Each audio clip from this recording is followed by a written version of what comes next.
2023년 새해가 밝았습니다. 다 함께 하나님께 감사의 박수로 시작하겠습니다. 우리 학교의 옆사람과 또 우리 앞에 뒷사람과 함께 인사하면 좋겠습니다. 2023년 새해 하나님의 복 많이 받으세요. 새해 하나님의 복 많이 받으십시오. 우리 이경희 집사님, 권사님, 또 우리 성도님 모두가 다 또 영상을 통해서도 인사를 전합니다. 새해 하나님의 축복을 가득 받으시는, 그래서 토끼해니까 토끼처럼 그냥 펄짝펄짝 뛰면서 우리의 새해가 정말 하나님의 은혜로 충만할 수 있기를 축복합니다. 제가 기도하고 함께 예배를 시작하겠습니다. 사랑의 하나님 아버지, 2023년 아름다운 새해를 열어주시니 감사합니다. 새해에 저 눈부시게 밝게 빛나는 태양처럼 우리의 삶도 주님의 은혜로 밝게 빛나게 하여 주시옵소서. 예수 그리스도의 그 은혜의 빛이 시초부터 새말까지 하나님께서 주장하여 주시고 우리 삶을 이끌어 주시옵소서. 이기는 교회 하나님의 은총의 빛을 더해 주시어서 우리의 교회를 통하여서 주님의 복음이 선포되게 도와주시고 예수의 복음으로 문정원들이 구원받으며 하나님을 찬송하는 교회 될 수 있도록 하나님 함께하여 주시옵소서. 이 시간 부족한 종 십자가의 보혈로 씻으시고 함께 찬양하며 예배를 드릴 때 하나님 성령으로 기름 부어주시고 은혜가 충만한 이 공간 될 수 있도록 이끌어 주시옵소서. 예수님의 이름으로 감사하며 기도드리옵나이다. 아멘. 감사합니다. 우리 다 함께 일어나서 우리 사도신경으로 우리의 신앙을 고백하겠습니다. 우리의 신앙을 고백합니다. 전능하사 천지를 만드신 하나님 아버지를 내가 믿사오며 그 외아들 우리 주 예수 그리스도를 믿사오니 이는 성령으로 잉태하사 동정녀 마리아에게 나시고 본디오 빌라도에게 고난을 받으사 십자가에 못 박혀 죽으시고 장사한 지 사흘 만에 죽은 자 가운데서 다시 살아나시며 하늘에 오르사 전능하신 하나님 우편에 앉아 계시다가 저리로서 산자와 죽은 자를 심판하러 오시리라. 성령을 믿사오며 거룩한 공회와 성도가 서로 교통하는 것과 죄를 사하여 주시는 것과 몸이 다시 사는 것과 영원히 사는 것을 믿사옵나이다. 아멘. 자, 앉아주십시오. 우리 함께 찬양할 첫 번째 곡은요, 꽃들도입니다. 꽃들도, 이 찬양은 일본의 어느 시인이 작사한 그 곡을 이제 곡으로 만든 것인데, 저에게는 이게 하나의 찬송일 뿐만 아니라 하나님의 어떤 제게 주신 예언시와 같습니다. 제가 이 찬양을 전에 5년 전에 중고등부에서 시작을 했는데, 주님 이 찬양대로 이루어지게 하여 주시옵소서. 그 바람대로 이루어졌습니다. 진짜 중고등부 사역을 5년 동안 해본 사람 제가 별로 못 봤습니다. 청소년 사역이 얼마나 힘든지 모릅니다. 주변의 교회에서도요, 2년하고 3년하고 다 떨어져 나가거든요. 좀 하다가 다시 올라가거나 피합니다. 교사들도 다 도망쳤거든요. 그렇게 어려운 곳이 청소년 사역입니다. 나중에 12명 교사가요, 다 떨어지더니 2명 남더라고요. 그래서 아내를 제가 불렀습니다. 그렇게 벅찬 청소년 사역이었는데 나중에는 교사가 넘쳐났습니다. 나중에는 청년들이 몰려와가지고 청년들 포함해서 교사가 7명이 넘을 때도 있었고요. 그리고 학생들이 그냥 막 이렇게 저렇게 오게 하면서 마지막에 저 감동적인 인사 또 영상으로 저를 환송해 주는데 얼마나 감사했는지 모릅니다. 이 꽃들도 찬양이 제가 경험했던 하나님의 은혜인데, 이 시간 우리 이기는 교회를 통해서도 우리 성도님들을 통해서도 꽃들도의 찬양이 이루어질 줄을 믿습니다. 함께 찬양하겠습니다.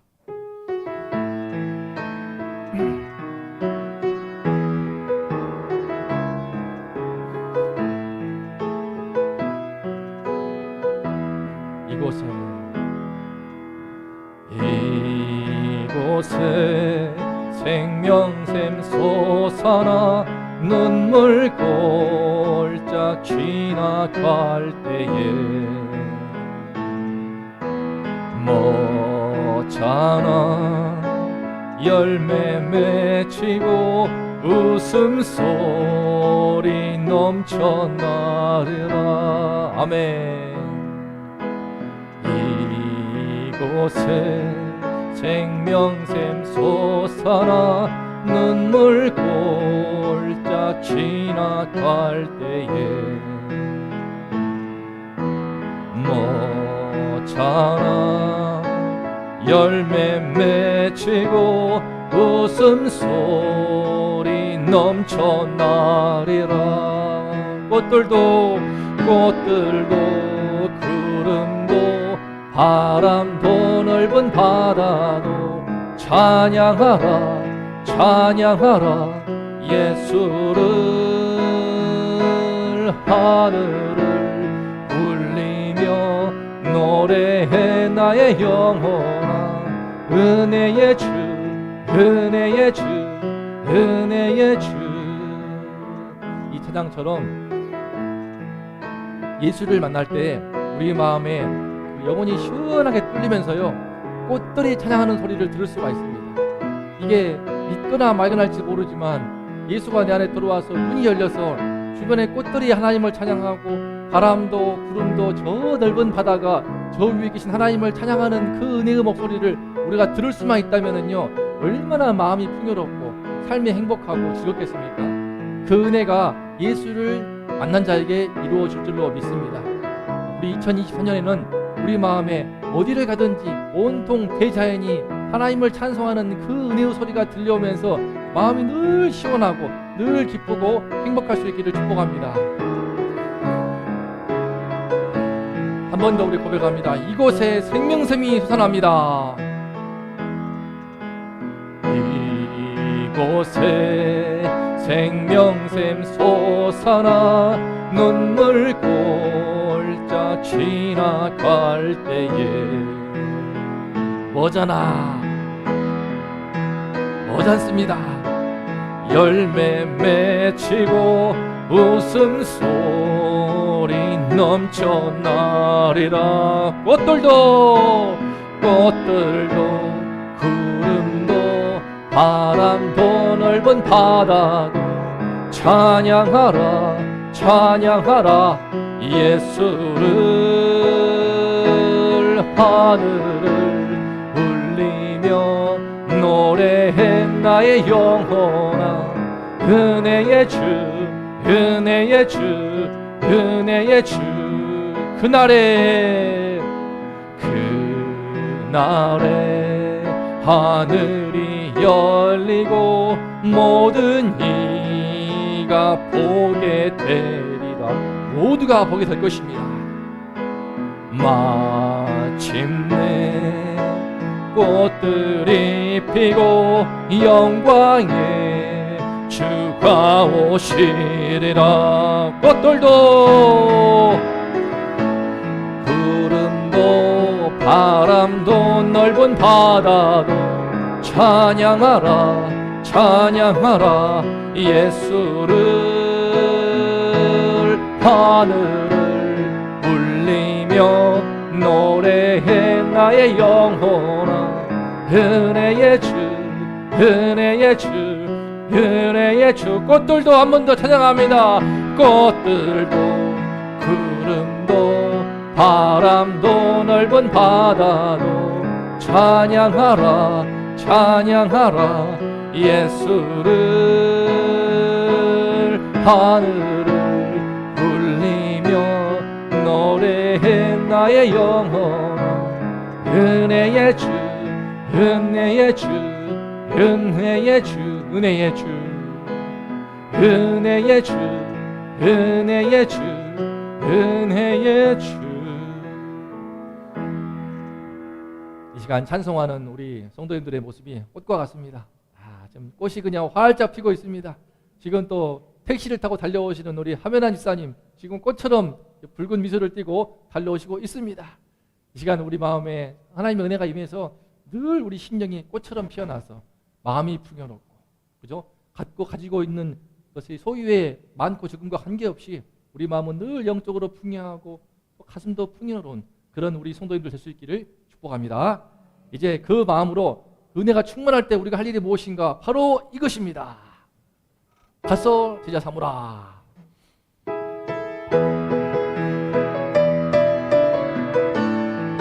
주면서 갈릴리 마을 그 숲속에서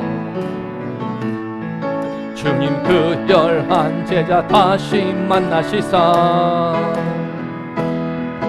마지막 그들에게 부탁하시기를 우리에게 부탁하십니다.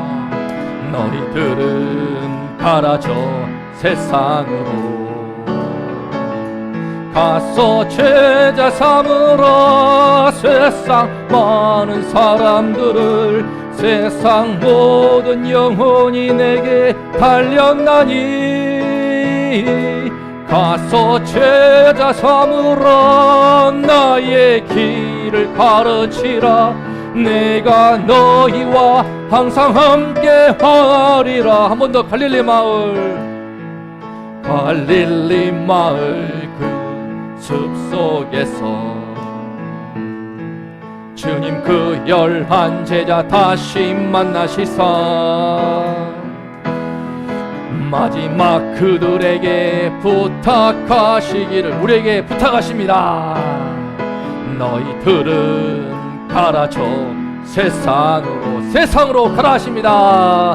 가서 제자 삼으라. 세상 많은 사람들을 세상 모든 영혼이 내게 달렸나니 가서 제자 삼으라. 나의 길을 가르치라. 내가 너희와 항상 함께 하리라.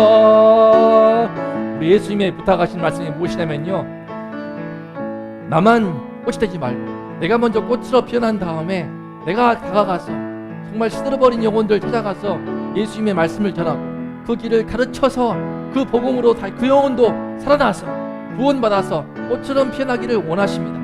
그런 차원에서 우리에게 말씀하시는 것입니다. 가서 그 영혼에게, 시들어가는 그 영혼에게, 아파하는 그 영혼에게, 고통하는 그 영혼들에게 주의 말씀을 전하고 은혜를 나누어서 꽃처럼 피어날 수 있도록, 그래서 주님의 제자로 삼도록, 이것이 우리에게 준 우리 인생의 의미요 우리 삶의 목적인 줄 믿습니다.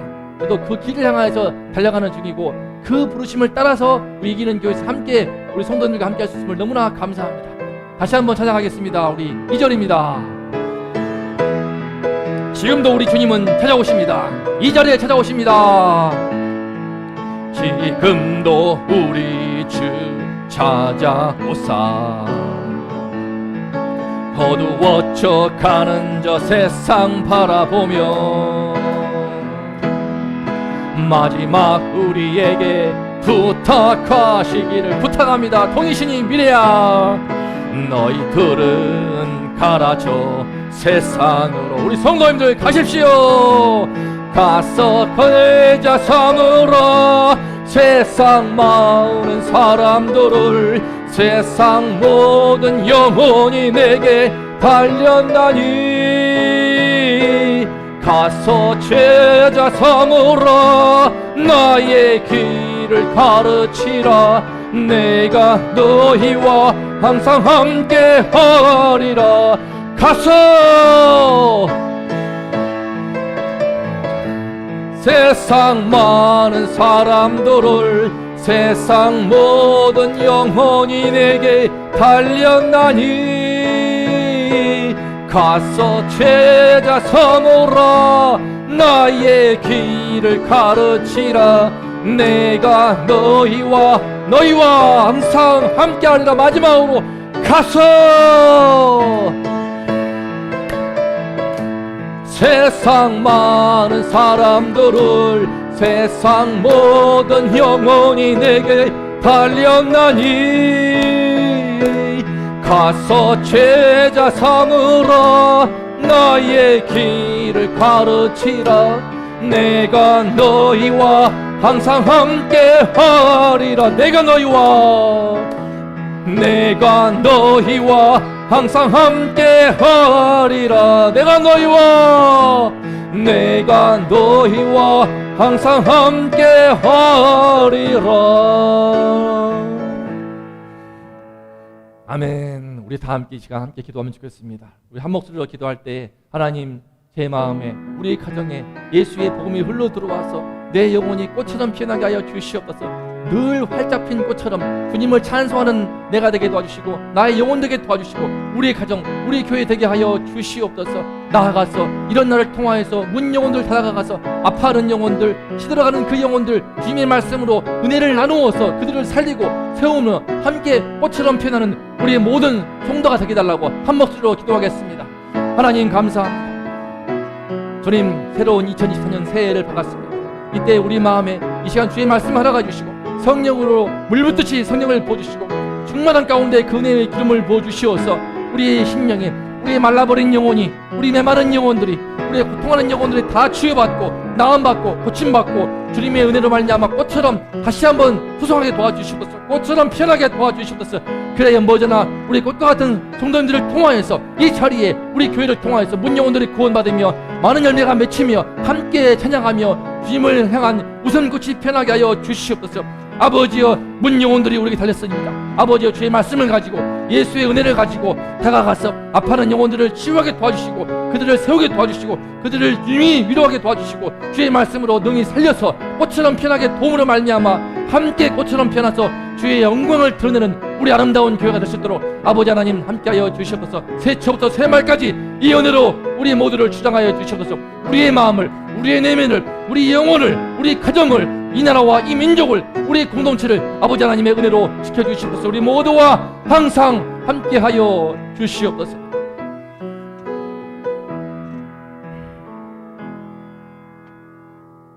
이 모든 말씀 우리 주 예수 그리스도 이름으로 감사하며 기도드리옵나이다. 아멘. 감사합니다. 자, 우리 이제 2023년 오늘 예배를 말씀을 준비하면서요, 어제 참 말씀에 많이 묵상하면서 준비하였습니다. 그 제목이 무엇입니까? 자, 시작. 예. 참, 이 사진이 너무 마음에 들어서 골랐습니다. 이 그림이. 예수님이 지금 너무나 기뻐하시죠? 누구를 보고 있습니까? 침상에 누워있는 중풍병자를 예수님 앞에 달아내리고 있는 4명의 친구들. 그들을 바라보면서 예수님이 활짝 웃음을 짓고 있습니다. 그러면서 예수님이 그들의 믿음을 축복하시는데요, 오늘 예수님께서 자신의 정체성을 지금 오늘 말씀에서 보여주실 것입니다. 그리고 예수님이 2023년 새해뿐만 아니라 늘 우리에게 가장 주기를 원하시는 축복이 무엇인지도 우리가 오늘 배울 수가 있습니다. 우리가 예수님이 기뻐하시는 이 믿음을 본받음으로 말미암아 우리 마음에 예수님이 주고자 하시는 최고의 복, 우리 성도님들 한 분도 빠짐없이 날마다 이 은혜의 복을 누릴 수 있기를 소망합니다. 그러면 그 복이 무엇인가 함께 나누기 전에 우리 성경 말씀을 우리 막내딸 미래가 낭낭한 목소리로 이제 봉독을 하겠습니다. 마스크를 벗으시고 함께 낭낭하게 봉독할 때 아멘으로 화답해 주시기를 바랍니다. 박수로 맞아주십시오. 수일 후에 예수께서 다시 가버나움에 들어가시니 집에 계시다는 소문이 들린지라 많은 사람이 모여서 문 앞까지도 들어설 자리가 없게 되었는데 예수께서 그들에게 도를 말씀하시더니 사람들이 한 중풍병자를 4사람에게 메어가지고 예수께로 올세 무리들 때문에 예수께서 데려갈 수 없으므로 그 계신 곳에 지붕을 뜯어 구멍을 내고 중풍병자의 누운 상을 달아내리니 예수께서 그들의 믿음을 보시고 중풍병자에게 이르시되 작은 자야 네 제사함을 받았느니라 하시니 이 사람이 어찌 이렇게 말하는가 신상 모독이로다.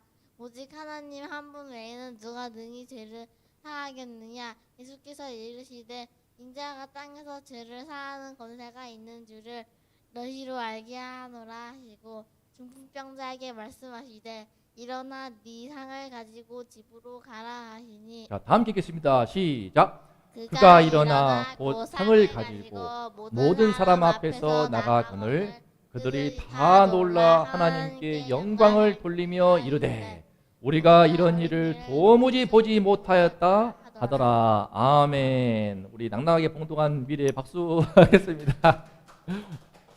잠깐만요. 이거를 확인하고. 오케이. 자, 그들이 다 놀라서 하나님께 영광을 돌리면서 이렇게 고백합니다. 우리가 이런 일을 도무지 보지 못하였다. 우리가 이런 일을 도무지 보지 못하였다는 이런 찬송이 우리 이기는 교회 성도님들을 통해서 성도님들의 삶을 통하여서 주변에서 와 이기는 교회 성도님들이 다르다 이러면서 이 찬송을 하는 소리를 듣고 함께 하나님께 영광을 돌릴 수 있기를 소망합니다. 그 은혜가 임할 줄로 믿습니다. 우리 어린 딸들에게도 그 은혜가 임할 줄로 믿습니다. 자, 그러면 예수님이 기뻐하신 믿음 그 주인공들은요 바로 한 중풍병자와 네 사람이었습니다. 우리 금요일 예배 때 나누었지만 예수님께서 수일 후에 어떤 수일 후냐면요 나병 환자를 깨끗하게 하신 그 이유입니다. 우리 나병 환자 제가 또 참 이틀 전에 말씀드렸지만 나병 환자의 손을 만져본 사람이 별로 없을 거예요. 그죠? 그런 다 나으신 분들이었지만 15년 전쯤에 서정원 목사님이 심무했던 그죠? 공산당한테 순교를 당하신 분이신데 사랑의 원자폭탄이라고 하는 그 서정원 목사님이 심무했던 그 예양원에 가면요 나병이 나았던 할머니 할아버지들이 계십니다. 다 남아있어요. 근데 손가락 발가락은 다 떨어져 있습니다. 손가락 이렇게 없고요. 눈은 다 맹인이시고요. 코도 없는 분도 있습니다. 가까이서 보시면 좀 되게 좀 죄송스러운 말씀이지만 섬뜩해요. 섬뜩하고 근데 악수를 청하시더라고요. 근데 그 할아버지 같아요. 내가 너무 놀라가지고 할머니인지 할아버지인지 잘 모르겠는데 너무 놀랐는데 주변에 제 뒤에 후배들도 많이 있어가지고 그냥 해라 모르겠다고 손을 잡았습니다. 그 손을 잡았는데 지금도 이제 그 멘탈이 나가버려가지고 생각 안 날 정도로 되게 참 어떻게 보면 참 놀라운 체험이었는데요. 그때 이후에 제가 2002년 부산 아시안게임 장애인 올림픽 때 군복무 시절 통역병으로 나갔다가 저기 브루나이랑 해가지고 장애인으로 왔습니다. 자기는 팔이 없어요. 이게 어떤 팔이 없고 수영선수인데 팔이 없고 손가락이 없는데 제가 그때 나병 환자 그 할머니 할아버지의 손을 만졌던 경험이 생각나가지고 악수할 때에 그 잘린 팔을 만지고 또 손가락 떨어져 버린 팔을 만지면서 인사했습니다. 그 사진이 그대로 있거든요. 참 쉽지 않은 일인데 처음에는요 선뜻 할 거예요. 그런 나병 환자가 깨끗하게 나음 받으니까 난리가 난 겁니다. 온 유대에 소문이 나가지고 진짜 발칵 뒤집혀가지고 예수님을 향해서 사방에서 몰려오는 겁니다. 그래서 집에 계신다는 소문이 들리니까 얼마나 많은 사람이 왔냐면요 문 앞까지도 들어설 자리가 없을 만큼. 그런데 그들에게 예수님은 무엇을 말씀하시는가? 그들이 몰려온 것은요 나병 환자가 몰려온 게 아니에요. 그 예수님이 어떤 분이신가? 실제로 구약 성경에서는 나병 환자를 낫게 하신다는 그 메시아의 예언의 말씀이 있거든요. 예수님이 정말 그리스도가 아닌가, 메시아가 아닌가, 그던 소망 가운데 지금 다 몰려온 것입니다. 그런 가운데 주님께서는 말씀을 가르치시는데 그때 이 오늘 말씀의 주인공 한 중풍병자와 네 사람이 등장합니다. 문제는 무엇입니까? 이 네 사람이 이 중풍병자의 친구들로 보고 있어요. 왜냐하면 지금 최초로 예수님께 나와서 이 중풍이 낫는 사례거든요. 혹시 중풍병자 보신 적 있으세요? 예. 저도 참 중학교 때 우리 어머니와 함께 우리 어머니가 원래 가톨릭이었습니다. 성당을 다닐 때 어머니와 함께 양동원에 갔어요. 당시에 지금은 요양원인데 그 당시에는 뭐 양로원이 있었거든요. 양로원 가게 되면은요 정말 나 들어가서 깜짝 놀랐어요. 중1 때인가 갔는데 그 대소변 냄새가 가득한데 코를 찌르는데 내가 민망해서 티는 못 내고 들어갔는데 그 할머님 지금도 생각나요. 손이 다 마비돼가지고 누워서 대소변 가리니까 이렇게 하시면서 하는데 얼굴은 보시고 또 말도 어눌하시죠. 마비는요 혀도 마비됩니다. 언어가 마비되고 아시는 것처럼 중풍은 그죠 뇌질환입니다. 뇌출혈, 뇌혈관이 터지거나 뇌경색 막히거나 해가지고 그 문제가 된 뇌가 담당하는 기능이 마비되는 건데 대개는 반신불수, 전신마비로 오는 겁니다. 옛날에는요 조치할 수 있는 방법이 없으니까 전신마비로 와버리는 거예요. 그래서 이렇게 끔찍한 대소변 가리는데 누워가지고 이러는데 저 손을 못 만졌어요. 저는 그때 놀래가지고 이런 거 처음 봤으니까. 참 그때 그 할머니는 저를 잡으시더라고. 저를 잡으시면서 우리 이쁜 미소년이 와가지고 노래도 부르고 하니까 잡아주고 하시는데 그때가 정말 충격적인 경험이었는데 이런 중풍병자가 어떻게 나을 수 있겠습니까? 하지만 4명이 메워왔습니다. 침상째로 메워가지고 오는데 놀라운 일이죠. 믿음이 있는 겁니다. 나병도 고치신 분이시라면은 중풍병이라는 이 정말 가장 무서운 병 중에 하나죠. 나병 다음에 제일 무서운 중풍병. 이 전신마비 얼마나 끔찍합니까? 의식은 살아있는데 눈은 껌뻑껌뻑 하는데 말도 안 나오고 대소변도 다 누가 받아줘야 되고.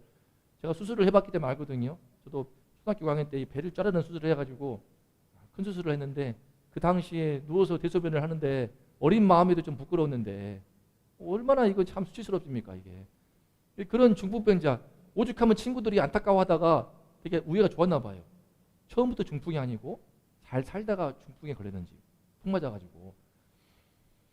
문제는 무엇이냐? 친구들이 안타까운 마음으로 침상에 메웠는데 예수께로 올세, 예수께로 오는 모습이 너무나 아름답습니다.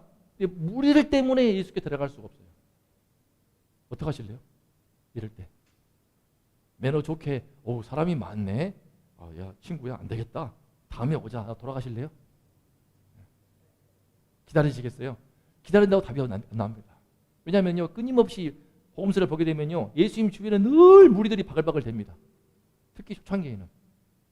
나중에 예수님이 죽임당할 때는 다 떠나버리지만 초창기에는 사람들이 늘 바글바글 되기 때문에 주변에서 틈을 베집고 나갈 수가 없어요. 누가복음 보게 되면 삭개오 장도 세리장임에도 불구하고 사람들이 워낙 많아가지고 뽕나무 위에 올라가서 예수님을 보았습니다. 나갈 수가 없는 거예요. 기다린다고 답이 안 나옵니다. 이게. 이를테면 BTS 얼굴 보고 싶어가지고 우리 중고등부 애들은 BTS를 좋아하거든요. 서영이도 좋아하나요? 선이도 좋아해요? BTS 환장하더라고요. 누구더라 또 강다니엘도 좋아하더라고. BTS 말고 강다니엘도 그렇게 좋아하고 최근에는 월드컵에서 2골 넣었던 그 누구지? 걔도 잘생겼다고. 걔가 막 사진 올리고 난리예요 지금 또. 그런데 그 주변에요 인파가 끊이지 않습니다. 제가 나온 동국대학교가요 당시에 이제 H.O.T 강타가 인기 있었습니다. 수업 마치고 돌아오면요 나오면은 막 강타를 보려고 여고생들이 우떻게 알고 오빠 이러고 있는 거예요. 야 이렇게. 근데 그 팀을 비집고 기다린다고 답이 안 나옵니다. 친구야 어떡하겠냐? 돌아갈까요? 이게 참 어려운 문제예요. 기다려도 답이 안 나오고 어떻게 합니까 이거? 근데 이런 경우에 그러니까 예수를 믿는 것에 있어서는요 오늘 말씀 보시겠지만 매너와 에티켓 필요 없습니다. 자 보실래요? 깜짝 놀랄 일을 행합니다. 우리 4절 5절 말씀 함께 읽어보겠습니다. 시작.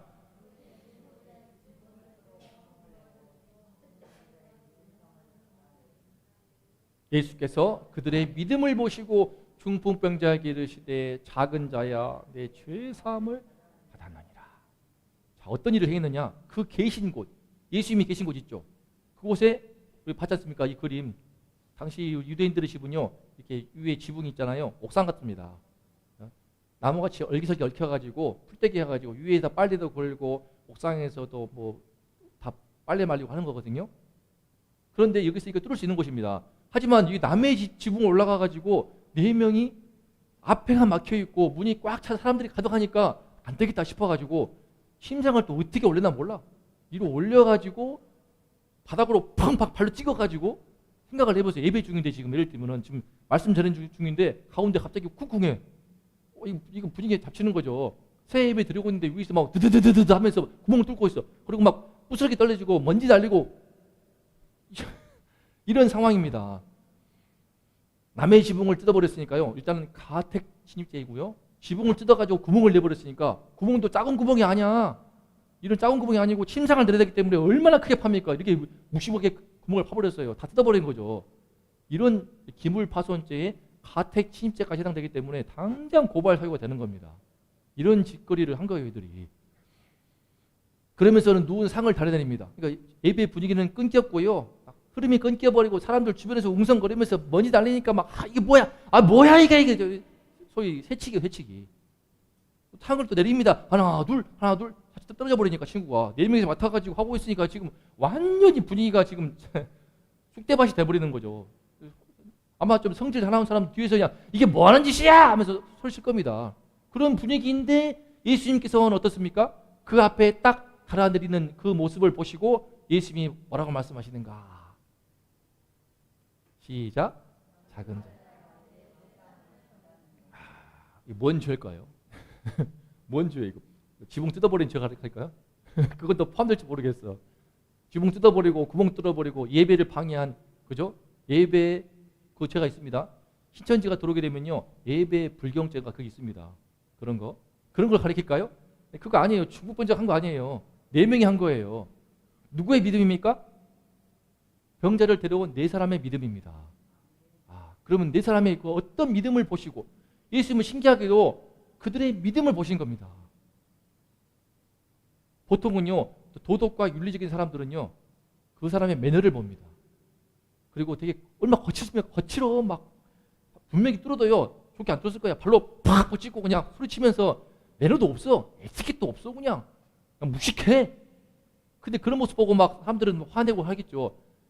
그런데요, 예수님이 사람을 바라보는 판단 기준은 다릅니다. 달라요. 예수님은 우리 마음의 중심을 볼 줄 아는 분이시거든요. 사람은 외모를 보거니와 하나님은 마음의 중심을 보십니다. 사람이 한계예요. 사람은 본인이 착하면요, 또 착한 사람 눈으로 보게 됩니다. 저도 많이 그랬거든요. 저도 사기를 당한 적이 있습니다. 아내와 함께 둘이 똑같이 두 눈 벌겋게 뜨고 500만 원을 사기당했어요. 500만 원을. 두 눈 똑바로 뜨고 사기를 당했으니 그 사람이 하나님의 이름으로 사기를 칠 줄 어떻게 알았어. 안 믿는 사람이면 사기꾼도 많지만 믿는 자라는 사람이 너무나 당당하게 말하니까 그런가 싶어가지고 홀라당 넘어가가지고 500만 원을 송금을 했다가 그냥 큰 병을 치렀는데 하나님의 은혜로 돌려받았습니다. 돌려받았는데 그들의 믿음을 보십니다. 예수님은. 중심을 보시는 겁니다. 그러면 어떠한 믿음인가를 볼 텐데 이 믿음이 오늘 예수님이 기뻐하시는 믿음입니다. 이 믿음을 보시고 예수님이 자신의 진짜 모습을 드러내십니다. 자, 볼까요? 그 전에 왜 예수님은 중풍병자에게 죄 사함을 주신 것일까요? 4사람이 분명히 친구의 중풍병이 낫기를 바라고 데려왔잖아요. 그죠? 그러면은 그들의 믿음을 봤으면은 작은 자야, 내 중풍병이 나았느니라. 이래 할 거 아니에요. 그죠? 생각 안 해보셨어요? 근데 왜 중풍병이 아니라 내 죄 사함을 받았느니라 라고 말할까요? 힌트가 있습니다. 예수님은 사람의 중심을 본다고 하셨잖아요. 자, 읽어봅시다. 시작. 중풍병자의 진짜 문제는 죄 때문이었기 때문입니다. 중풍병자의 진짜 문제가 무엇인가? 지금 바로 예배 중인데요. 또 우리 지금 들어오지 않습니까? 믿음이 있는 겁니다. 우리 하메나 미사님이 지금 가방에 먼저 들어왔어요. 이 믿음이 있는 겁니다. 이게 중풍병자의 진짜 문제는요. 근데 죄 때문이었습니다. 이 사실이 너무나 놀라운 겁니다. 사람들은요, 병자가 오게 되면은 그 병만 치료하려고 그래요. 근데 사실은 진짜 병은 따로 있습니다. 제가 새벽 설교 때 잠깐 말씀드렸지만 제가 아는 한 후배가 가정불화가 있었는데 뭐 때문이었는가? 아내가 사기를 당했어요. 그 사기를 당한 것에 대해서 아내를 그렇게 그냥 못 살게 구니까 아내가 되게 얼굴에 막 그늘이 지고 되게 예쁩니다. 되게 미모고 누가 봐도 막 시선이 끌릴 만큼 아름다운 여성이었는데 그런데 그 얼굴에 그늘이 들어오지니까 안타깝더라고요. 다 제 후배들이었는데 안타까웠습니다. 하지만 저는 그때 느꼈습니다. 거기에는 사실 사기를 당한 그 아내의 문제라기보다요. 잘못했지만 그 속에는 남편의 열등감이 있었습니다. 사실은 그 남편과 제가 잘 아는 남편인데 아는 사이였는데 그 열등감이 깊은 문제가 있었습니다. 자기 출신에 대해서 어떤 태생에 대해서 동시에 이렇게 미모의 여성이 내 아내가 되다니 처음엔 자랑스럽지만 동시에 보통 미모의 여성을 아내로 둔 남편일수록 이런 문제가 발생할 수 있습니다. 의심적인 발해요. 예쁜 여성이요, 예쁜 아내가 딴 남자하고 말하게 되면요, 마음에 그냥 갑자기 막 의심이 들고 그때부터 의처증이 생기는 겁니다. 깊은 열등감의 뿌리가 있는 거예요. 사기를 당한 것 때문에 문제가 아니라 그 열등감이 문제가 되어가지고 그로 인해서 그 아내를 막 찍어 누르는 겁니다. 잘못했으니까 이제 소위 뭐죠? 기싸움이 바뀌는 거죠. 전세 역전 해가지고 아내를 완전히 이제 이렇게 되는 경우가 저는 그런 부분들을 제가 엿보았습니다. 되게 안타까웠는데 그 뒤로는 잘 은혜로 회개하고 가정이 회복될 줄로 믿습니다. 많은 경우 그렇습니다. 오은영 박사는 우리 오은영 박사의 어머님이 제가 섬기는 원동교회 성도님이셨거든요. 그래서 오은영 박사가 실제로 우리 원동교회에 오시기도 했습니다. 제가 사역하기 전에는. 근데 그분의 프로를 보면서 가정불화, 남편과 아내 깨지는 모습을 보게 되는데요. 이를테면 아내가 막 물건을 사댑니다. 허영심 때문일까요? 홈쇼핑 해가지고 막 돈을 질러버려요. 하루 제가 쿠팡에서 알바할 때 그 아내도요. 그 제 팀장님이었는데 제가 몇 년 전에 쿠팡에서 알바했거든요. 사고 친 게 있어가지고 수습하려고 제가 돈을 열심히 벌려고 쿠팡에서 직접 알바를 했는데 그때 저한테 상담을 구하더라고요. 야, 성범아, 너 생활비 얼마나 쓰냐? 뭐 5인 가족이니까 뭐 이 정도 씁니다 했더니 그러지. 야, 나는 이제 아이도 없어. 결혼한 지 2년 됐는데 아내가 500을 써. 에? 400, 500을 써. 600도 쓴다니까. 내가 지금 500만 원을 쓴대요 하고 뭘 쓰냐 했더니 홈쇼핑 해가지고 막 사대고 질러대고 비싼 거 먹고 또 버리고 안 써. 내가 미쳐버리겠다 그러더라고요. 왜 그럴까요? 왜? 그 가정의 문제인지를 모르겠지만 일단은 그 형님의 경우에는 살짝 소통의 문제가 있긴 했거든요. 대개는요 아내가 자꾸 밖으로 돌아다니고 돈 쓰고 그러면요 남편의 사랑을 못 받은 공허한 문제가 있습니다. 돈 막 함부로 쓰고 있는 허영심이 많거나 낭비벽도 문제가 되겠지만 그 뿌리에는 무엇이 있는가? 바로 그 낭비벽 이면에 남편에게 사랑받지 못하는 여자의 그 안타까운 그 허전함, 불쌍한 내면이 있는 겁니다. 아이가 갑자기 말을 더듬습니까? 또 요즘 나오더라고요. 말 더듬는 아이. 그 부모에 대한 집착이 커요. 말의 문제가 아니거든요. 남편이 막 상담할 때 그러더라고. 남편이 아내한테 좋게 말 좀 하세요. 말의 문제가 아니거든요. 말을 바꾼다고 됩니까? 사실은 그 뿌리에 가보게 되면은 아내와 소통이 안 되고 그 가운데 아내를 진심으로 사랑할지 모르고 또 사실은 아내를 이를테면은 어떤 조건을 보고 왔는데 그 조건이 사라졌어. 예쁘다고 결혼했는데 아내가 뚱뚱해지고 몸이 불어나니까는 그것 때문에 미워져가지고 사랑 안 해주고 그런 문제 많이 나오더라고요. 외모를 보고 돈을 보고 그런 것 때문에 들어왔다가 결국 그 매력이 사라지면은 그때부터는 이혼하는 거예요. 결혼할 이유가 없는 거야. 이렇게 그 깊은 뿌리에 죄 문제가 있는 겁니다. 자녀가 갑자기 말을 더듬거나 그러면요. 또 아동을 막 그냥 부모에 대한 욕심 때문에 막 그랬다가 중학교 때 되더니 우리 참 많이 참 어려움이 있었습니다. 남학생 있는데 그 부모님이 고생을 많이 하셨지만 이제 사랑하시고 계속 도우시니까 회복이 되더라고요. 회복되어가지고 지금 대학생을 하고 있습니다. 그런데 진짜 자녀는요 부모의 어떤 욕망, 욕심대로 그대로 비뚤어집니다. 저도 어떤 점에서는 그러했죠. 저도 대학을 서울로 가니까 얼마나 좋았는지 몰라요. 제 아버지 지금 많이 존경하고 감사하지만 제가 초, 중고 때는 너무나 눌려가지고 방학 뛰기 싫었어요. 애들은 겨울방학 좋아하거든요. 저는 못 나갔어요. 방학만 되면 아침 9시부터 저녁 오후 때까지 해질 때까지 과제를 해야 돼요. 과제라고 하는 애매한 명칭 가운데서 공부를 해야 돼. 주일만 되면 전 일요일이 싫었어요. 교회도 사실 도망치듯 갔는데 일요일만 되면 밖에서 상범아 놀자, 탁피라 놀자 하는데 저는 안 돼. 정말 괴로웠습니다. 숨이 안 쉬더라고 나중에는. 이 병이 걸려가지고 자다가도 벌떡 일어나가지고 숨을 몰아쉬는 그런 증상이 있었거든요. 대학교 가니까 없어지더라고요. 이와 같이요. 다 그 친구 간의 관계가 깨지고 있습니까? 동무자 같죠? 동무자 아니에요. 속에 보면 시기심이 있어. 내 마음에 질투심이 있어가지고 공동체에 문제가 발생하죠. 교회 공동체에 뭐 동무자 같아요? 좀 들어가 보면 달라요. 또 그 안에 또 별의별 죄 문제가 있습니다. 결국 중북병자도요. 이 사람은 예수님이 딱 보시니까 병을 낫게 해 주어도 그 마음에 깊은 뭔지 모를 죄가 깊이 얽혔기 때문에 병 나아도 인생에 행복이 없어. 병 나아도 분명히 더 인생 진짜 더 망칠 수가 있어. 그렇기 때문에 예수님이 중풍병과 죄에 어떤 상관관계가 있는지는 모르겠지만 오셨습니까? 또 믿음으로 나오신 우리 하메단 지사님이십니다. 중풍병자의 진짜 문제는 바로 죄 때문이었습니다. 이 부분을 많은 사람들이요 밖에서 교회 밖에 있는 세상 사람들은 특히 이걸 많이 모릅니다. 사실 영적인 문제거든요.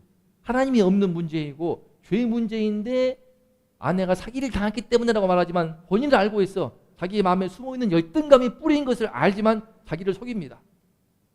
본인은 또 잘 모를 수 있습니다. 아내가 막 돈 낭비하고 허세를 부립니까? 그 이면에는 남편이 바깥으로 나돌고 있으면서 직장 승진만 바라보고 있느라고 아내가 겉도는다는 그것을 본인이 모를 수가 있습니다. 친구의 관계가 깨지고 있습니까? 어떤 친구 때문인 것 같아요? 사실 내 마음 깊은 곳에 시기심과 질투심이 있어가지고 서먹서먹해지는 겁니다. 우리나라도 마찬가지잖아. 이 나라와 이 공동체 어떻습니까? 애를 안 낳아. 출산율 조조해가지고 올해부터는요 얘 아이 하나당 70만 원 준다면서요. 부모 수당해가지고 내년에는 100만 원 준대요. 저 넷째를 날까 말까 고민 중입니다. 아이고, 아멘 하시면 안 되는데. 막내 미래가 싫어해요. 자기가 막내인 걸 좋기 때문에 약속을 했습니다. 근데 100만 원을 준다고 해가지고 아이를 낳겠습니까? 아유, 참 주님께서, 아이고 지금 넘어가겠습니다. 패스. 그래서 참 이 출산율을 조정하는 문제도 우리나라에 탐욕이 답장하고 있습니까? 제가 청년들 어떻게 결혼해가지고 집을 사요?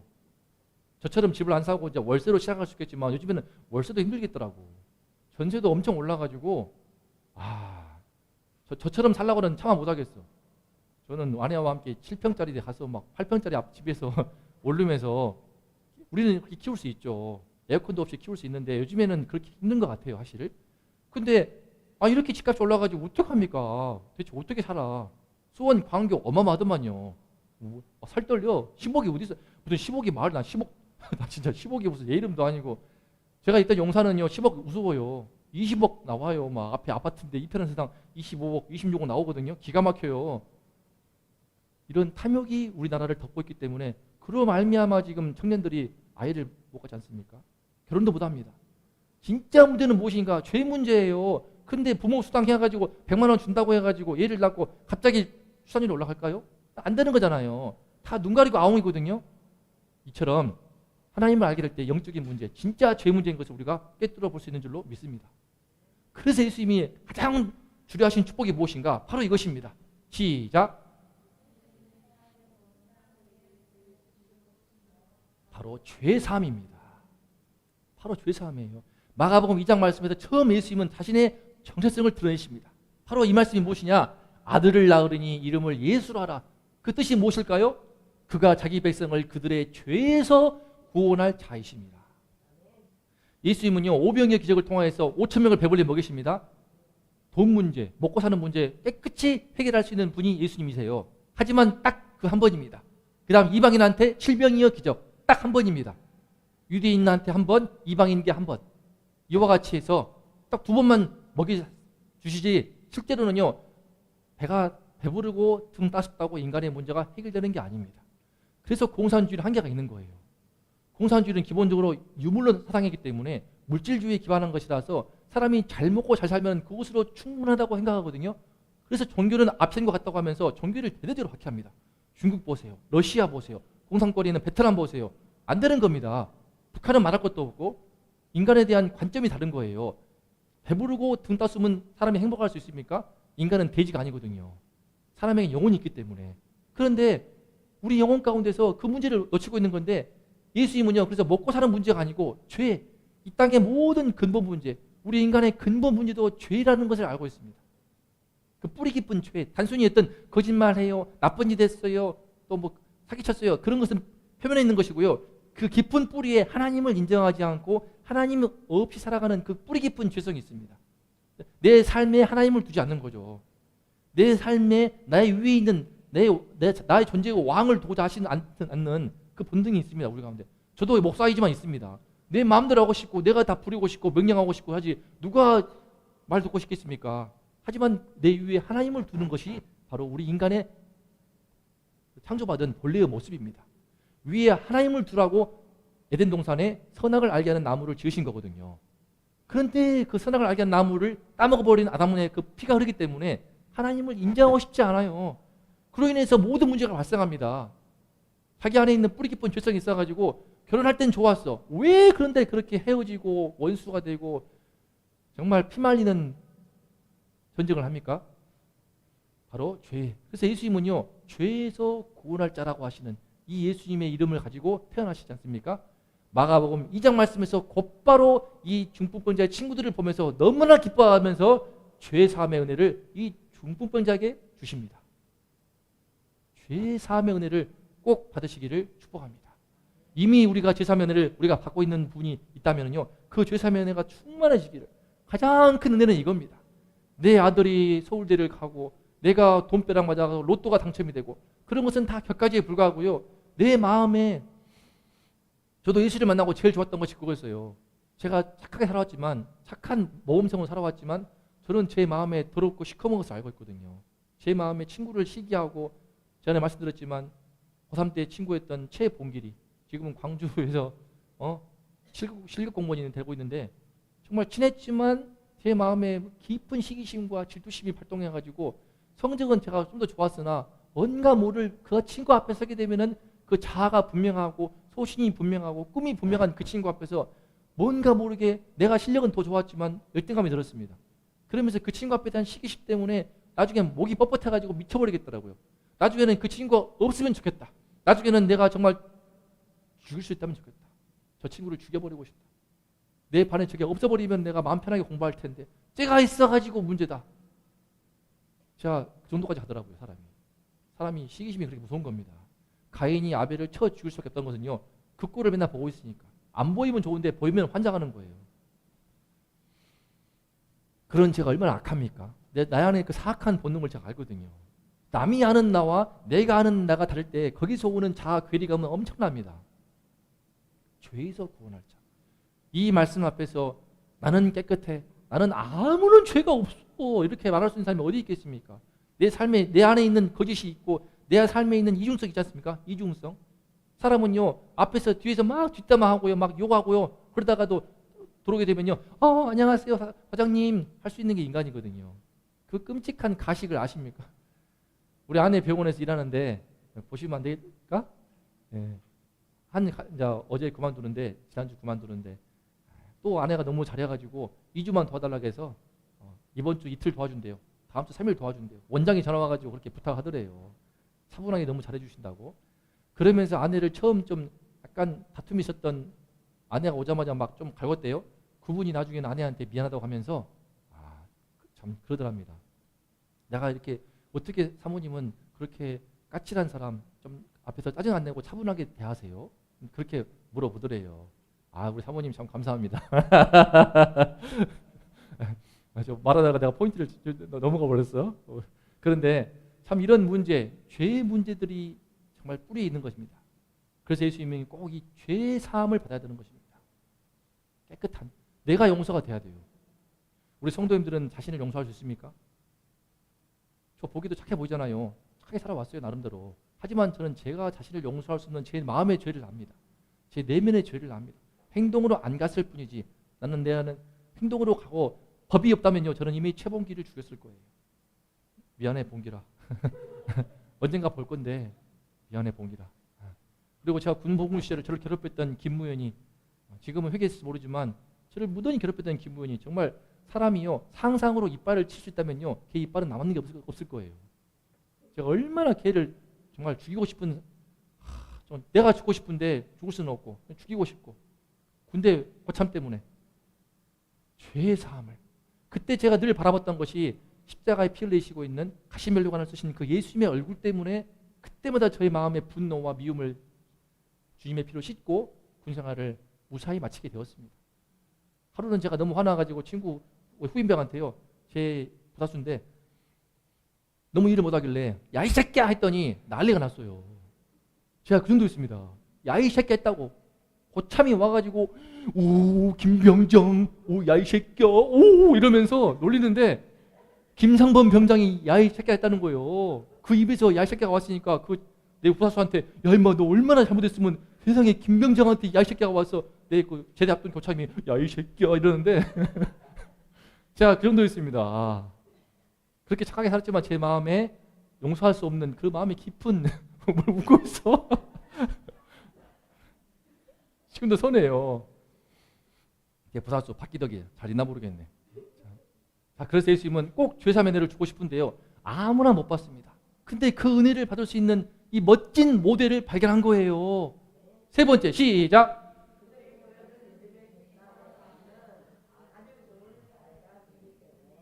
그들이 보여준 믿음이 무엇입니까? 어쩌든지 예수님께 나오는 믿음입니다. 어쩌든지 예수님께 나오는 믿음. 예수님께 나온다는 것이요 보통 어려운 게 아닙니다. 이 교회의 문턱을 넘고 함께 예배드린다는 것이 얼마나 어려운지 모릅니다. 한 달 동안, 2달 동안 아내와 함께 기도하면서 얼마나 전도했습니까? 그런 가운데서 우리 귀한 우리 최원석 집사님도 오시고 또 우리 성도들 함께 오시고 우리 또 사랑하는 우리 권사님의 우리 또 마기수기 하시면서 늘 애틋하게 불러주시는 우리 이경희 집사님, 나는 우리 너무나 좋습니다. 두 분을 보시면요 정말 아름답습니다. 어쩌든지 예수님께 나오는 그 믿음을 보여주고 있지 않습니까? 어떤 방해가 있을지 몰라요. 예수님께 나오는데 쉽지 않습니다. 사실은 인정하시지 않을지 모르지만 이 세상 가운데서는 악한 영의 세력이 있기 때문에 성경은 그걸 사탄이라고 하고 마귀라고 하는데 그 영어와 관계없이 그건 인정하실 거예요.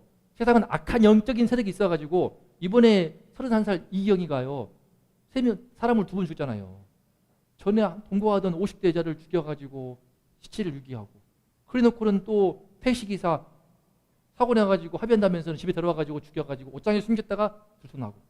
이거 얼마나 끔찍한, 이게 사이코패스잖아요. 무서운 거예요. 무서운 거. 사람이 죄가요 무섭습니다. 한번 덮어버리면요 지배를 당하는데 그 이면에는요 악한 영의 세력이 있습니다. 나중에 정신을 차려보면요 깜짝 놀라요. 본인도 후회할 거야. 지금 후회할 거야. 아마 죄의식에 염천할지도 모르겠어요. 그런데 이와 같이 악한 영의 세력이 있는데 많은 방해가 있습니다. 사람들이 방해했잖아요. 무리들이 방해할 수 있고요. 다 갈 수가 없어요. 꼭 예배 드리려고 하면은, 특히 중고등부 해보니까 수련회 할 때마다 문제가 발생해. 꼭 수련회 할 때 다치기도 하고 감기 걸리기도 하고 갑자기 가족여행을 떠나기도 하고. 그러면 가족여행, 영산이었기 때문에 주로 해외여행 갔습니다. 걸핏하면 해외여행 가요. 애들이 돌아버리겠더라고. 한 주도 아니야. 해외여행 막 2주 가거든요. 너무 속상했는데 온갖 방해가 있는데 그래도 하나님이 은혜를 주셔가지고 간절히 기도하면은 나오더라고요. 예수님께 어쨌든 그 나오는 그 믿음이 있을 때 우리가 죄사함을 받습니다. 예수께 나오려면요 회개를 해야 됩니다. 주님, 제가 하나님 없이 살았습니다. 제가 사실은 예컨대 제가 들은 사례를 든다고 하면은 아내가 사기를 당했다고, 보이스피싱을 당했다고 아내를 괴롭게 했지만 사실은 제 마음에 깊은 열등감이 있었습니다. 그걸 저도 알고 있고 주님이 아시지 않습니까? 회개합니다. 이렇게 나오는 것입니다. 어렵죠. 자기 자존심을 꺾어야 되기 때문에. 남자는요, 그러고 보니까 남자는 우리 집사님하고 저밖에 없습니다. 꼭 나와주십시오, 항상. 남자는 그거 아닙니까? 자존심입니다. 남들은 자존심을 하는 거예요. 근데 아내가 바가지 긁어버리고요. 예를 들면은 또 막 그러면 되게 속상하고요. 어떤 사람들 칭찬보다 아내의 칭찬과 격려 한마디가 제일 큰 힘이 되는 존재가 바로 남자입니다. 그렇지 않습니까? 그런데 이런 성향이 있는 것인데 우리가 죄의 사함을 어떻게 받는 것인가? 어쩌든지 주님께 나아가는 그 믿음으로 가야 되는데 회개를 할 수 있는 겁니다. 회개하기 힘든 마음도 내 자존심을 꺾고 회개할 수 있는 것이고요. 친구가 방해해도, 가족이 방해해도, 이 나라와 이 민족이 방해해도 지붕을 뚫고 구멍을 내버리는 그 믿음으로 나올 때 우리가 예수님의 죄사함을 받을 수가 있고 예수님의 죄사함의 은혜로 늘 마음에 충만할 수가 있는 줄로 믿습니다. 그래서 예수님 얼굴 보세요. 얼마나 기뻐하십니까? 자기 이름의 정체성, 죄에서 구원할 자로 오신 분이십니다. 그런데 그런 자기를 처음으로 제대로 드러낸 사건이 무엇입니까? 바로 오늘 중풍병자의 죄를 사하신 예수님입니다. 이 중풍병자를 도운 내 친구들을 보면서 예수님이 너무 기쁜 거야. 그래, 이런 믿음만 너희들이 갖고 있다면은, 이 무리들이 다 갖고 있다면은 내가 가장 주고자 하는 죄 사함의 은혜, 내가 장차 십자가의 피 흘려 죽을 터인데 십자가의 피를 믿고 회개하여 죄사함 받는 그 은혜를 다 받을 거야. 그러므로 이 믿음을 보여주는 이때 이것이야말로 너무나 좋은 모델이기 때문에, 아주 좋은 사례이기 때문에 예수님이 죄사함의 은혜를 이 시간에 베풀면서 기뻐하시는 이 얼굴을 보십시오. 결론입니다. 예수님이 기뻐하시는 믿음의 사람이란 어떤 사람인가? 1번 시작. 이게 마가복음의 저자가 되는 마가, 특히 그 마가에게 모든 말씀 알려준 베드로의 중요한 포인트입니다. 어떤 방해가 있어도요 예수님께 기어코 나가는 겁니다. 앞이 막혔습니까? 그럼 위로 가는 거예요. 지붕을 뚫는 거예요. 구멍을 내는 거예요. 근데 위가 안 됩니까? 위가 막혔으면 아마 이 사람들은 땅굴 팠을 거예요. 분명히 땅굴을 파가지고 들어가실지도 모르겠어. 앞으로 못 갑니까? 그럼 뒤로 돌아갑니다. 나중에 보겠지만요 마가복음에서 뒤로 돌아가서 예수님의 옷깃을 만진 그 여인, 혈루증 여인 볼 겁니다. 뒤로 못 갑니까? 왜 뒤로 못 갈까요? 앞이 안 보이니까. 맹인이기 때문에. 맹인 거지 바디메오를 보세요. 앞으로도 못 가, 뒤로도 못 가. 답이 없으니까는 다윗의 자손 예수여 나를 불쌍히 여기소서 하고 막 끊임없이 외치니까 그 소리를 듣고 예수님께서 오시지 않습니까? 보십시오. 어떤 방해가 있어도, 앞을 못 봐도, 장애가 있어도, 손발에 중풍병이 있지 않습니까? 그러면 침상에 누워 친구들이 들고 오지 않습니까? 막혔으면 위 뚫어버리고 땅굴을 파고 그렇게 예수님께 기어코 나아가는 것입니다. 저도 예수를 만나는 것이 너무 어려웠습니다. 대학교 1학년 때 어머니 아버지 요음지를 통해서 하나님을 경험하였지만 예수님의 죄사함을 잘 모르겠더라고요. 내 마음에 분명히 정말 사악한 것들이 있는 것을 알고 있는데 더럽고 냄새나고 영적인 나병균이 있어가지고 내 몸이 썩어 문드러지게 하는 내 마음에 너무나 수악한 그걸 내가 알고 있는데 남들이 나를 아무리 깨끗이 보더라도 착하게 보더라도 모범생으로 보더라도 나는 내 안에 있는 얼마나 그 사악한 것을 알고 있는데 씻고 싶은데 안 씻기는데 친구를 보니까 선배를 보니까 씻겼어. 어떻게 가능할까? 나도 예수님의 죄사함 받고 싶다. 나도 예수님의 십자가의 피로 깨끗하게 죄 씻음 받고 싶다. 어떻게 하냐? 어떻게? 그것 때문에 얼마나 몸부림을 치면서 눈물로 기도하고 깊이 회개하고 또 회개를 하고 그때 제 마음에 들린 말씀이 어느 날 밤에 주님께서 주신 이 말씀입니다. 소자야 안심하라. 마태복음 9장 2절 말씀은요 하나가 추가되어 있습니다. 소자야 안심하라. 상범아 안심하라. 이 말씀으로 저에게 들리더라고요. 왜 죄사함을 받았느니라. 왜 죄사함을 받았느니라. 1997년 5월달쯤이었습니다. 그때를 잊을 수가 없습니다. 그 은혜가 얼마나 가득했으면 제가 지금도 노래를 부르고 아무리 노래를 부르고 찬송을 해도 그치지 않을까요 이게. 이 은혜가 얼마나 큰지 제가 예수를 믿음으로 받은 축복이 얼마나 큰지 모릅니다. 세 딸도 너무나 감사하고 너무나 또 차분하신 우리 사모님도 너무나 감사하고 돌아볼 때에 잘 저를 훈련시켜 주신 우리 부모님 너무나 감사하고 신앙교육에 또 훈련해줬던 저희 교회도 감사하고 다 감사하지만 제일 큰 은혜가 무엇인가? 예수님이 나의 죄를 씻어주신 그 은혜. 안심하라. 나는 용서받았다. 예수님이 나의 죄를 용서해 주셨다는 그 사실. 이론이 아니고 지식이 아니고 내가 성령으로 체험하여 만난 그 사건이 얼마나 큰지 모릅니다. 그 은혜가 우리 모든 성도님들에게 임하시기를 축복합니다. 축복합니다. 두 번째 시작.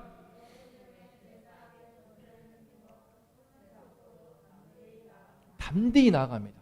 저는요 예수님이 그들의 믿음을 보시는데 그들 가운데 4명의 친구들뿐만 아니라 중풍병자도 들어갈 수 있다는 것을 보았습니다. 이번에. 왜? 중풍병자가 죄사함의 은혜를 받았다는 그 선포의 말씀을 들은 다음 예수님의 명령에 순종합니다.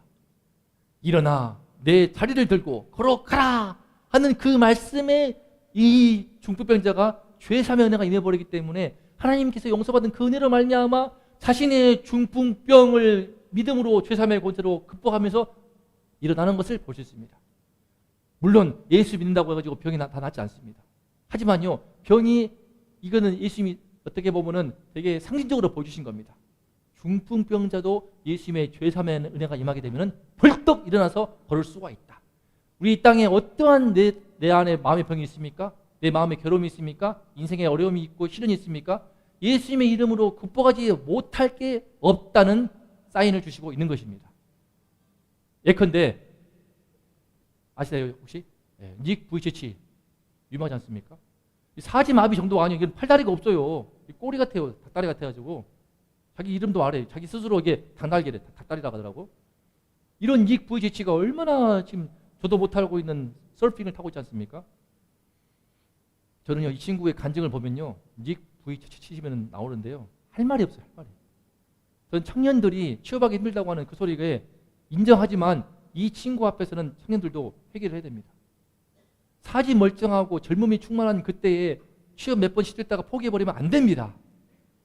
어떻게 이 팔다리가 다 없는데 지금 벌써 결혼도 했고요. 애가 셋인가 할 거예요. 지금 벌써. 그러면 우리 미국 사람이기 때문에 한국 사람은요. 아시죠? 우리 한명희 지사님 이렇게 한명희 지사님 이렇게 말했는데 송명희 시인 그 유명한 시인 나 가진 재물 없으나 나 남이 가진 지식 없으나 나 남이 못 본 것을 보았네. 그렇게 노래했던 송명희 시인 중증 뇌성마비 환자입니다. 병이 낫지 않았죠. 낫고 싶어 하세요. 간증을 보시면 본인도 결혼하고 싶어 하셨어요. 나이가 많으셔 지금은. 하지만 하나님이 병을 낫게 하시지 않았어. 안타깝죠. 하지만 그 병을 극복하면서도 간증하면서 그 존재 자체만으로 얼마나 은혜로 하나님 사용하십니까? 그죠? 이 존재한 자체만으로도. 그러면 어떻습니까? 옛날 분이라면 저보다 훨씬 어린 친구가 있더라고요. 아세요? 한솔이라고 해가지고요. 20대 때인가 시력을 잃어버렸습니다. 한번 보세요. 한솔 치면 나옵니다. 유튜버 김한솔 치면요. 시력을 잃었지만 시야가 넓어졌어요. 라고 하면서 새롭게 하소서에서 간증하는 장면인데 유튜버 시각장애를 극복하고 30만 명의 유튜버입니다. 얼마나 밝은지 몰라요. 얼마나 애가 내가 인정할 수밖에 없었어요.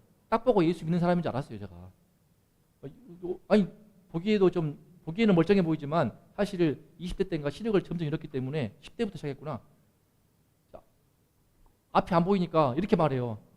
어디가 앞인지 모르는 거야. 이렇게 말하거든요. 하지만 너무나 그 장애가 예수를 믿지만 그러면 눈이 떠졌습니까? 아니잖아요. 안 보이잖아요. 하지만 눈 뜬 사람보다 더 밝게 세상을 바라보고요. 시야가 넓어지게 되면서 댓글을 보면 다들 하나같이 놀라워 해요. 예수 믿거나 안 믿거나 다 놀라워 합니다. 부정할 수가 없으니까.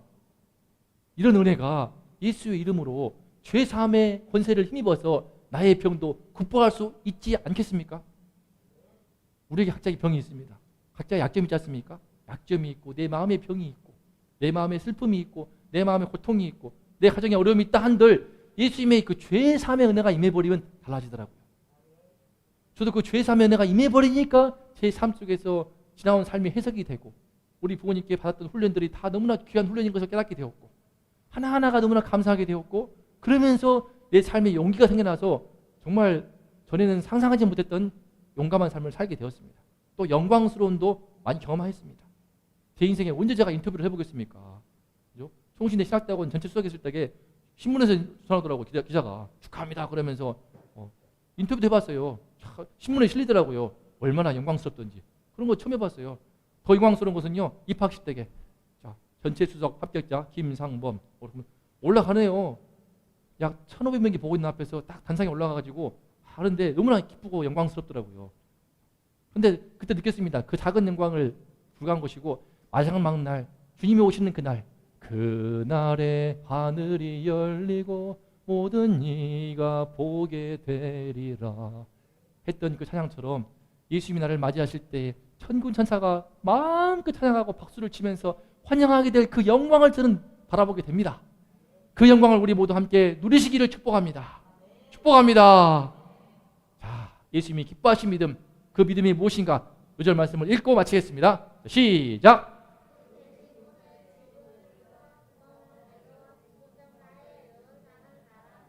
한 번 더 시작! 그 계신 곳에 지붕을 뜯어 구멍을 내고 중풍병자의 누운 상을 달아내리니. 기도하겠습니다. 사랑의 하나님 아버지 감사합니다. 주님, 우리 주님께서 중풍병자의 죄를 사하여 주셨습니다. 우리의 깊은 뿌리에는 결국 죄가 진짜 문제이기 때문에 우리 주님은 중풍병자를 보시고 죄를 사하여 주셨습니다. 그리고 그 친구들의 믿음을 보시고 죄 사함의 은혜를 너무나 기쁜 마음으로 베푸셨습니다. 죄 사함의 은혜야말로 주님이 가장 우리에게 주기를 원하시는 축복이요, 죄 사함의 은혜를 받는 길은 내 친구들과 같이 주님을 향해서 어째서든지 주님께 나오는 그 믿음인 줄로 믿습니다. 이 믿음을 우리에게 더하여 주시옵소서. 이 믿음을 우리 뭇 성도들에게, 동시에 우리 북수원 모든 시민들에게, 이 나라와 이 민족에게 어째든 예수께 나오는 이 믿음을 주시어서 예수가 주기를 원하시는 그 은혜, 십자가에 피 흘리시면서 사흘 만에 죽은 자 가운데 살아나시며 부활하신 그 예수께서 어째든 주기를 원하시는 그 죄 사함의 은혜, 죄 씻음의 은혜, 그 구원의 은혜, 그 거듭남의 은혜를 우리가 충만하게 하다 누리게 하여 주시옵소서. 그 은혜만 맛보게 된다면은, 그 은혜만 내 심령에 임하게 되면은 이 땅의 모든 문제를 다 극복할 줄로 믿습니다. 어떠한 내면의 병도 마음의 질환도 고통도 극복할 줄로 믿습니다. 주님, 죄 씻음의 은혜, 죄 사함의 은혜 우리 모두에게 부어 주시옵소서. 성령으로 충만케 하사, 이 은혜로 충만케 하사 우리 이기는 교회 모든 성도들의 삶 가운데 죄 사함의 권세가 놀랍게 역사하여서 우리를 보고 뭇 영혼들이 하나님께 영광을 돌리게 하여 주시옵소서. 아버지여 함께하여 주시옵소서. 하나님께 영광을 돌리는 우리의 모든 이기는 교회 되게 하시고 우리 성도들 되게 도와주시고 이 나라와 이 민족 되게 하여 주시옵소서.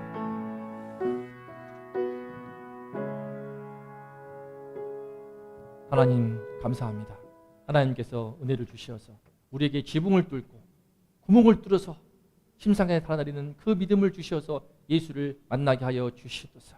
이 믿음으로 구원받게 하여 주시고 이 믿음으로 죄사함의 은혜를 충만케 하여 주시옵소서.